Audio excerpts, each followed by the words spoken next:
한국형 미사일 방어망 구축이 계속되고 있는 가운데 최근 항공기 요격용 미사일 전공위원회 우리 군이 실전 배치를 완료했습니다. 이어 올해 하반기에는 탄도미사일 요격 시스템 천궁2가 본격 생산됩니다. 정부는 지난해 말보다 사거리가 긴 LSAM 체계 개발에도 착수했는데요. LSAM은 최대 고도 60km 이하로 접근하는 적 항공기와 미사일을 요격하는 시스템으로 천궁2와 함께 중하층 방어를 책임질 계획입니다. 완성될 경우 적어도 천궁과 전공투 중고도, 요격고도 150km인 고고도 미사일과도 함께 다층 방어망이 구축됩니다. 천궁은 블록1 즉 천궁1과 블록2 즉 천궁2 두 종류가 있는데요. 천궁도는 적전투기 요격 전용이고 천궁2는 미사일 잡는 미사일 즉 탄도 미사일 요격 중입니다. 우선 천궁의 실전 배치 완료와 천궁2의 본격 생산이 갖는 의미는 뭘까요? 한마디로 우리 손으로 개발한 무기체계로 우리의 하늘을 지킬 수 있는 기반을 다졌다는 점입니다. 천궁 개발 과정에서 추가 확보한 레이더 기술을 바탕으로 단도탄 요격체계 개발에 성공함으로써 한국형 미사일 방어체계 구축의 발판을 마련한 것이죠. 무엇보다 대한민국의 미사일 개발 능력에 대해 관심조차 없었던 세계 각국이 천궁의 성능에 대해 놀라움을 금치 못하고 있는데요. 탄도미사일 요격이 가능한 지대공 미사일은 첨단 기술이 집약됐기 때문에 생산 국가의 방위사업 수준을 알려주는 지표와도 같습니다. 천궁의 성능은 한국군이 보유하고 있는 패트리어트 미사일 팩스3보다 뛰어납니다. 반면에 가격은 패트리엇보다 싸죠. 팩3는 한 발에 100억 원 정도지만 천궁2의 경우 50억 원 정도입니다. 이 때문에 천궁2에 대한 해외 국가의 관심이 높습니다. 따라서 천궁의 수출이 성사될 가능성이 큰 것으로 알려지고 있습니다. 우선 천궁1에 대해 살펴볼까요? 포크를 대체하는 천궁도는 항공기 위협에 대해 360도 전방향 대응이 가능한 지대공 미사일이어서 더욱 항공기가 어느 방향으로든 타격할 수 있습니다. 천궁 시스템은 전통에서 다기능 레이더 발사대 유도탄으로 구성되어 있는데요. 하나의 레이더로 탐지 식별 추적 교정까지 수행 가능한 다기능 위상 배열 방식도 적용했습니다. 한 대의 레이더가 표적에 대한 방위 거리 고도의 3차원 정보를 획득하고 빔 형상을 원하는 형태로 변형 주사하여 탐지 추적 교전합니다. 다기능 레이더 탐지 거리는 4km, 탐지 고도는 40이 됩니다. 천궁은 그간 여러 차례 시상 영역에서 그 우수성을 입증한 명품 무기체계인데요. 한 개의 발사대, 단 8기의 유도탄을 탑재해 하나의 발사대에서 수초간 짧은 간격에 단발 연발 사격을 할 수 있습니다. 천궁의 유도탄은 파편을 표적 방향으로 집중시키는 표적 지향성 탄들을 적용해 파편이 모든 방향에서 균일하게 분산되는 일반적인 지대공 유도탄 탄두보다 파괴력이 높죠. 이를 위해 충격 신관과 지연관을 사용합니다. 유도탄 유도는 초기엔 관성항법 중간 지령 유도 종말한 액티브 레이더 유도 방식을 채택했습니다. 천궁 유도탄은 길이 4.6m, 무게 4km, 지름 17.5cm이며 사거리는 40km, 최대 고도는 40km로 알려져 있는데요. 최대 속도는 마하 4월 5일의 의장의 조종용 꼬리 날개를 갖고 있습니다.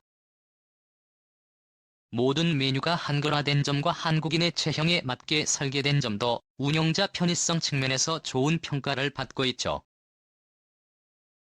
천궁은 러시아에서 400 미사일인 996과 유사한 미사일을 사용함에 따라 초속 5m의 속도를 내는 미사일 요격이 가능한 것으로 알려져 있습니다. 일각에서는 북한의 노동이로 요격이 가능한 것으로 알려져 있죠. 특히 레오의 일상다반사가 관심을 갖는 것은 바로 천궁2입니다. 목표물 근처에서 터진 후 파편으로 떨어지는 천궁1과는 달리 전공투는 목표물과 충돌하는 방식입니다. 충돌 방식은 핵이나 생화학 무기를 탑재한 덕에 탄도미사일을 공중에서 폭파시켜 2차 피해를 줄 수 천궁권은 시력에서 마사점, 즉 시속 약 550km의 속도로 날아오는 표적을 약 40m 거리에서 명중시킨 바 있습니다. 블록2는 즉 천궁2는 2017년 개발이 끝났습니다. 천궁1보다 사거리가 길고 최대 고도도 높다고 합니다. 정의당 김종대 의원은 국감에서 이렇게 얘기를 했다. 성공은 러시아 기술을 훔쳐다가 피땀 흘려 개발한 국산 무기로 일부는 맞고 일부는 틀린 얘기입니다. 빌린 돈 대신 받은 기술이므로 훔쳤다는 표현은 적합하지 않고 땀을 흘린 국산 무기는 맞습니다. 천궁은 김영삼 정부에서 김대중 노무현 정부에 이어진 검사 업적 일체는 1995년부터 98년까지 2003년부터 2006년까지 이어진 사업을 통해 러시아에서 들여온 기술을 바탕으로 하고 있습니다. 노태우 정부가 옛 소련에 빌려준 차관을 갚을 수 없게 된 러시아는 한국의 무기와 방산 기술로 대신 상환하는 방안을 제안했고 김영삼 정부가 받아들여 불금 사업이 시작된 거죠. 이에 대해서는 글로벌 군사 매체 내셔널 인터레스트의 대한민국의 독자적 방공무기 X300을 만나보자라는 제목의 기사에서도 잘 나타나 있습니다. 따르면 우리나라가 독자적으로 개발한 지대공 미사일인 천궁이 바로 러시아의 X300 기술을 기반으로 만들어졌다는 사실과 X400 기술도 일부 적용했다고 나와 있는데요.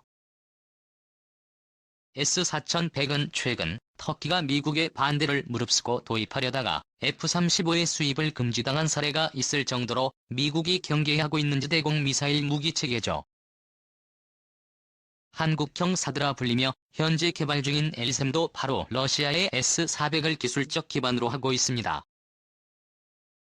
일본 군사 전문 잡지도 실제로 한국판에서 4대 강국탄도탄 요격 미사일 한국판 사드 개발을 정식 결정이라는 제하의 기사가 실렸는데요. 내용을 살펴보면 한국은 미국의 탄도탄 요격 미사일 시스템 사드보다 고성능인 한국형 사드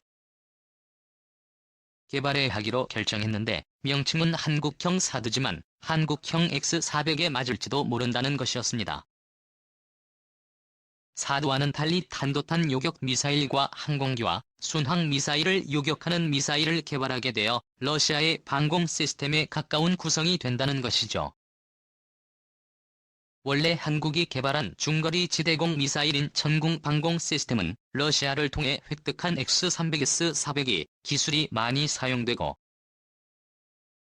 있는데 콜드 런칭 방식에 의한 발사 기술과 레이더 90N6에 의해 사용된 레이더 기술 등이 대표적이며 천궁의 개발을 바탕으로 개발한 것이 LSAM이라는 것이죠. 따라서 한국형 사드 대신 한국형 X400이라고 말하는 편이 옳을지도 모른다고 밝히고 있습니다.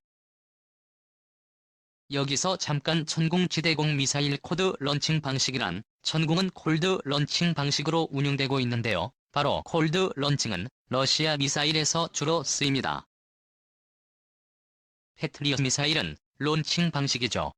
천궁은 러시아 기술에다가 세계 정상급으로 평가받는 한국의 전자기술이 가미된 것입니다. 콜드 런치는 발사관에서 미사일을 압축 공기로 밀어낸 뒤 공중에 띄어 점화하여 목표 지점으로 날아갑니다.